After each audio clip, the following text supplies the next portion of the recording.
Hi, so I wanted to make a video, and this is more of a vlog about Teller's birth experience. So this is Teller, and he was born on April 20th, and many of you have been just generously giving and praying for Teller, and you don't necessarily know why. So this video is to share a little bit about Teller's birth story, and maybe even one day Teller will be able to watch this himself and learn a little bit about how he came into this world and the miracle that he is. So I do want to just start off and thank you all for praying for my son. Might get a little emotional, so if that's not your thing, you might want to keep scrolling. Teller was born unresponsive, so he got stuck on the way out. His shoulders didn't come out, so his head had been out for a little bit. And what had happened was Matt was recording. I kept asking him to record because I wanted the video to be able to watch later, and Matt sensed that something was going wrong when they started calling personnel in and different people who weren't supposed to be there.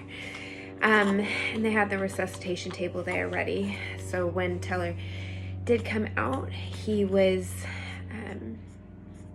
put on my body, but he wasn't breathing and he wasn't moving.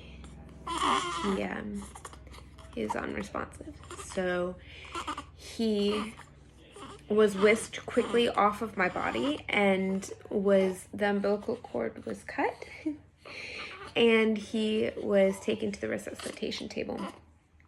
Now, when they're born, they are given a rating out of 10, 10 being the perfect birth, and they do that at 1 minute and at 5 minutes, and then I think so forth. And when Teller was born, he was born at a 1, and he is a little fighter. So when he was whisked away, Matt and I just started praying that he would pull through. It was a bit of a hairy delivery, and they got him breathing within 2 minutes, and that was really important. He always had a heart rate, so his heart rate had just dropped really low, and because he was born with his shoulders stuck and the umbilical cord clamped, he had a lack of oxygen to the brain for a little bit of time. But they got him immediately into special care, and they were able to then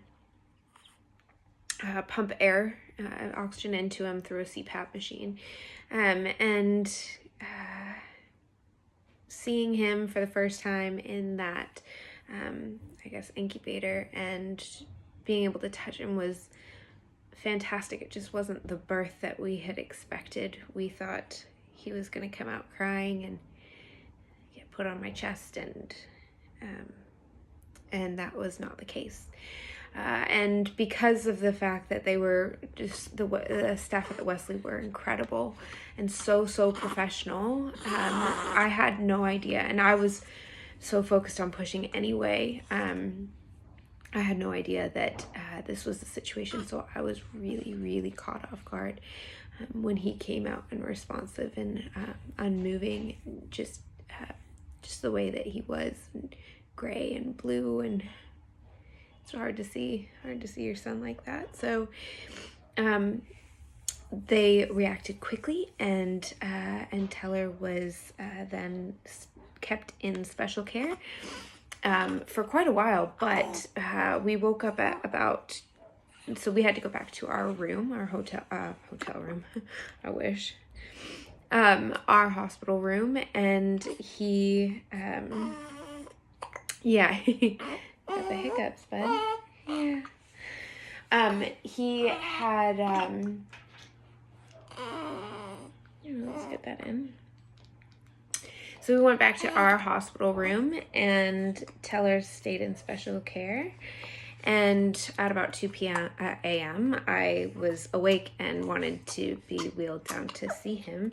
And when we got in there, they said, oh, he's pretty grumpy, he's unhappy with the just the machine being on his face, and he can't be settled. And so I did ask, which I was told was not an option, but I asked, is there a chance that you could just put him on my chest and see if he would settle there? And he did, and that was a very magical moment, just to be able to hold my son for the first time. So that was just a little under 12 hours, as Teller was born at 4:18. And then he had some goals that he had to hit in order to just indicate that he didn't have any lasting brain trauma, and was kind of progressing the way that he needed to be.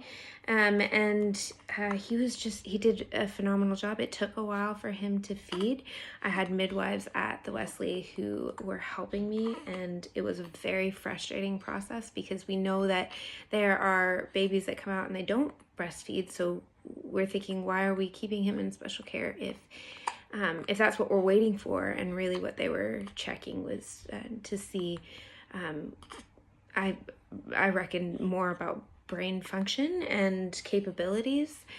So we did get him on the bottle and found out that he was able to suck, which was great, and just was a good sign that breastfeeding would come. We just had to be a bit patient, and then it did come. And he was able to come back to our room once we felt confident that we had had a couple of feeds under us where he was actually doing it. When Teller was born, he had the vacuum. They used the vacuum on his head to kind of help move him out, because he was he was quite happy in there, I guess, and he was working with a small canal and probably a bit of a tilt in the pelvis that didn't help him at all. But they used the vacuum to kind of help move him down. And he, once he got out, he had a bit of a sore on the back of his head. And they did say, you know, we're sure that's going to heal, but it might heal into a lump, which is, again, it's just, that's fine. It's more about the fact that he'll always have a lump. Now, this lump has healed beautifully. It did cause the jaundice, so we are now we're still working towards fleshing that out. And he's doing really well at home, but before we got him home, we were still in the hospital and needing to kind of flush that jaundice out a little bit with some photo therapy. So we got him under the lights for about 24 hours, and he was just at about 24 hours able to pass where they felt like they could release him from the hospital, and which was good, because Matt and I were so ready to come home. We were ready to bring our son home. He's been doing so well at home and keeping up with the feeding, and the jaundice is slowly starting to dissipate, and so we're really proud of all of the progress that he's made. I have to say, my husband is amazing. He's walked with me, and we've both walked through this, and it's been a really emotional time. Our time in the hospital was full on, but the Lord was walking with us, and we see God's hand in every step of the way. Like your prayers and people praying for us across the world who don't know us. So we want to thank you all so much. And the funds that were raised through the GoFundMe will pay this extensive bill that we were not prepared to pay, nor did we know we couldn't get assistance from the insurance company. So thank you to everyone who gave, and thank you to everyone who prayed for our son's life. He's got a really cool future ahead of him, I reckon. God's got some big plans for this little guy, and he's a fighter, and we're so proud, and we're so grateful. So that's Teller's birth story.